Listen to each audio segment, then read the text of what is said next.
All right, seems a lot like everyone else is having their say on Liverpool right now, so let me have mine. There are plenty of different views from this one, and obviously earlier on in the week, I did that video with James Alcott about, well, Liverpool and where they're going from here. And it does seem like some of those questions were answered, or at least some of those problems that we put forward are being addressed at Liverpool. But we always have faith that that was the case anyway, right? Yeah, right?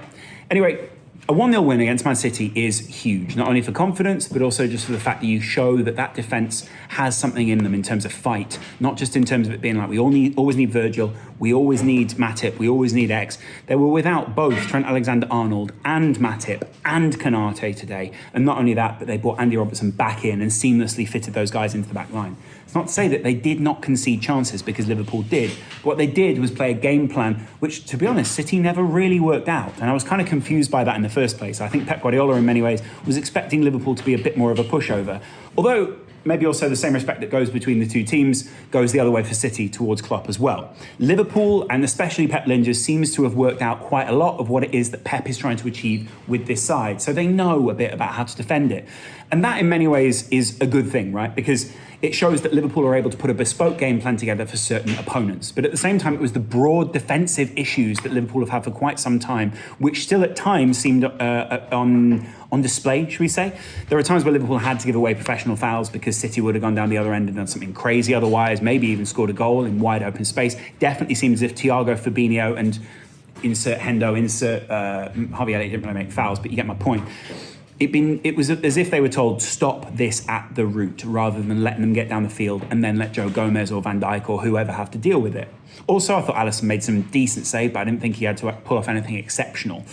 And then you could also see that today there was a much more old school front line for Liverpool. There was the Jota, Firmino and Salah obviously on the right as well, in front of what is a more traditionally shaped Liverpool midfield. Slightly different shapes and maybe a bit more fluid at times. And today I really felt like, I guess from my own memories and the things that Mane sort of impressed on with Liverpool is a lot of City memories, not only in sort of injuring Ederson, but also some great goals within there, also just some great moments from Mane in the past. And I think in these high pressure, intense, premium games for Liverpool, a lot of the time you go, oh, we need someone like a Mane, or we need someone like a insert name here, you know, like a very high-end player, which is why you're glad when a Thiago, Fabinho, someone else midfield is present in front of quite a makeshift, well, it's not even makeshift, but a backline that is probably not full of confidence right now. It's not to say that Liverpool have addressed all their issues. This was not about addressing every issue. What it was about building a run of games that remind Liverpool you can play in different ways. You are a team that is capable of adaptability, you're a team that's capable of rotation, and you're also a side that can afford to go back to the old way every now and again and reap the benefits of that.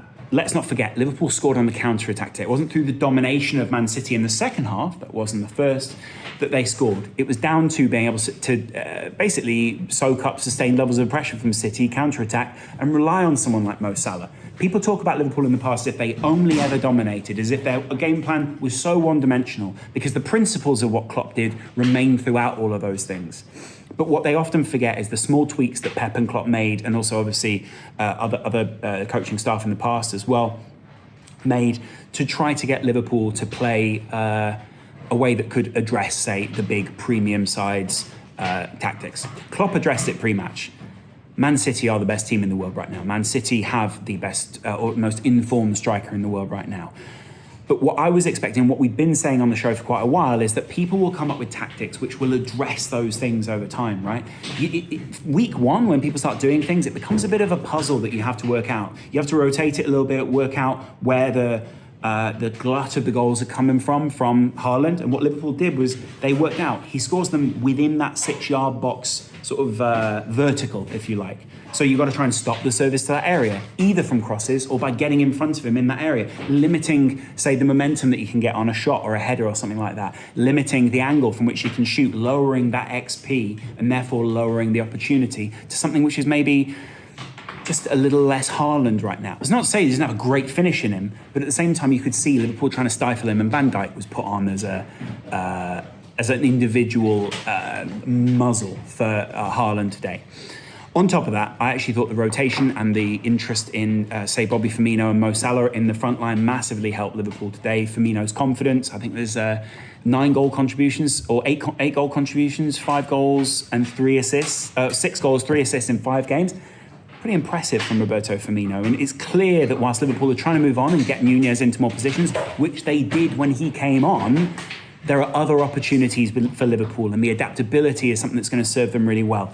You have your different units that get out there and play different ways. And it was quite clear that City struggled to keep up with Liverpool's adaptability.